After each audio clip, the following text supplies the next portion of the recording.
Lecture du deuxième livre des rois.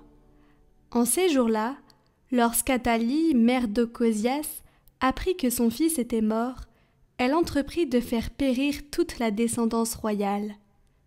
Mais Josabeth, fille du roi Joram et sœur d'Ocosias, prit Joas, un des fils du roi Ocosias, pour le soustraire au massacre.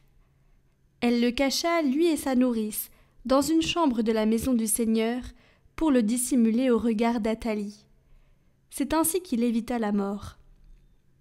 Il demeura avec Josabeth pendant 6 ans, caché dans la maison du Seigneur, tandis qu'Athalie régnait sur le pays. Au bout de 7 ans, le prêtre Joad envoya chercher les officiers des mercenaires et des gardes et les fit venir près de lui dans la maison du Seigneur. Il conclut une alliance avec eux, leur fit prêter serment dans la maison du Seigneur et leur montra le fils du roi. Les officiers exécutèrent tous les ordres du prêtre Joad. Chacun prit ses hommes, ceux qui entraient au service le jour du sabbat et ceux qui en sortaient ce jour-là, et tous rejoignirent le prêtre Joad. Celui-ci leur remit les lances et les carquois du roi David, qui étaient conservés dans la maison du Seigneur. Les gardes se postèrent, les armes à la main, devant l'autel, du côté sud et du côté nord de la maison, afin d'entourer le futur roi. Alors Joad fit avancer le fils du roi, lui remit le diadème et la charte de l'alliance, et on le fit roi. On lui donna l'onction, on l'acclama en battant des mains et en criant « Vive le roi !» Athalie entendit cette clameur des gardes et du peuple, et elle accourut vers le peuple à la maison du Seigneur. Et voilà ce qu'elle vit. Le roi debout sur l'estrade selon le rituel. Auprès de lui les officiers et les trompettes, et tout le peuple du pays criant de joie, tandis que les trompettes sonnaient. Alors elle déchira ses vêtements et s'écria « Trahison! Trahison !» Le prêtre Joad donna cet ordre aux officiers. « Faites-la sortir de la maison, à travers vos rangs. Si quelqu'un veut la suivre, frappez-le par l'épée. » En effet, le prêtre Joad avait interdit de la mettre à mort dans la maison du Seigneur. On mit la main sur elle, et elle arriva au palais par la porte des chevaux. C'est là qu'elle fut mise à mort. Joad conclut une alliance entre le Seigneur, le roi et le peuple, pour que le peuple soit le peuple du Seigneur. Il conclut une alliance entre le roi et le peuple. Alors tous les gens du pays entrèrent dans le temple de Baal et le démolirent.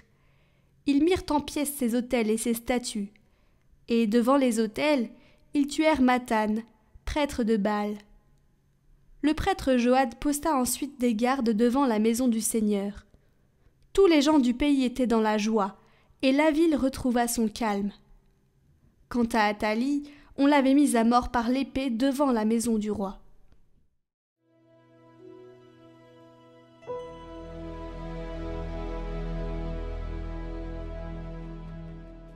Le Seigneur a fait choix de Sion, elle est le séjour qu'il désire.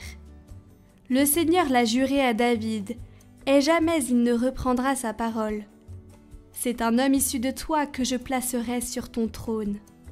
Si tes fils gardent mon alliance, les volontés que je leur fais connaître, leurs fils, eux aussi, à tout jamais siégeront sur le trône dressé pour toi. Car le Seigneur a fait choix de Sion, elle est le séjour qu'il désire. Voilà mon repos à tout jamais, c'est le séjour que j'avais désiré. Là, je ferai germer la force de David. Pour mon Messie, j'ai allumé une lampe. Je vais tirer ses ennemis de honte, mais sur lui la couronne fleurira.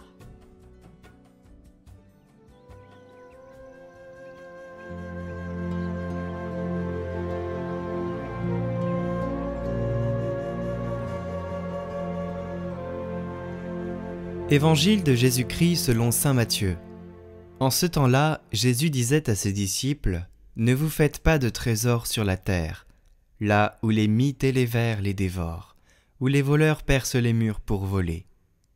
Mais faites-vous des trésors dans le ciel, là où il n'y a pas de mythes, ni de vers qui dévorent, pas de voleurs qui percent les murs pour voler.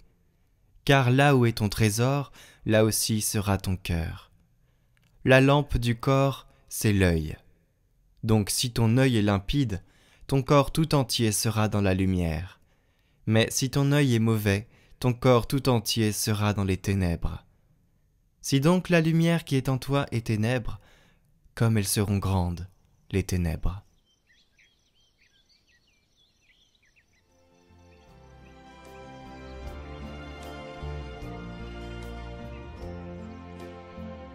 Commentaire de saint Basile. Ne vous faites pas de trésors sur la terre. Pourquoi te tourmenter et faire tant d'efforts pour mettre ta richesse à l'abri derrière le mortier et les briques? Le bon renom l'emporte sur de grandes richesses.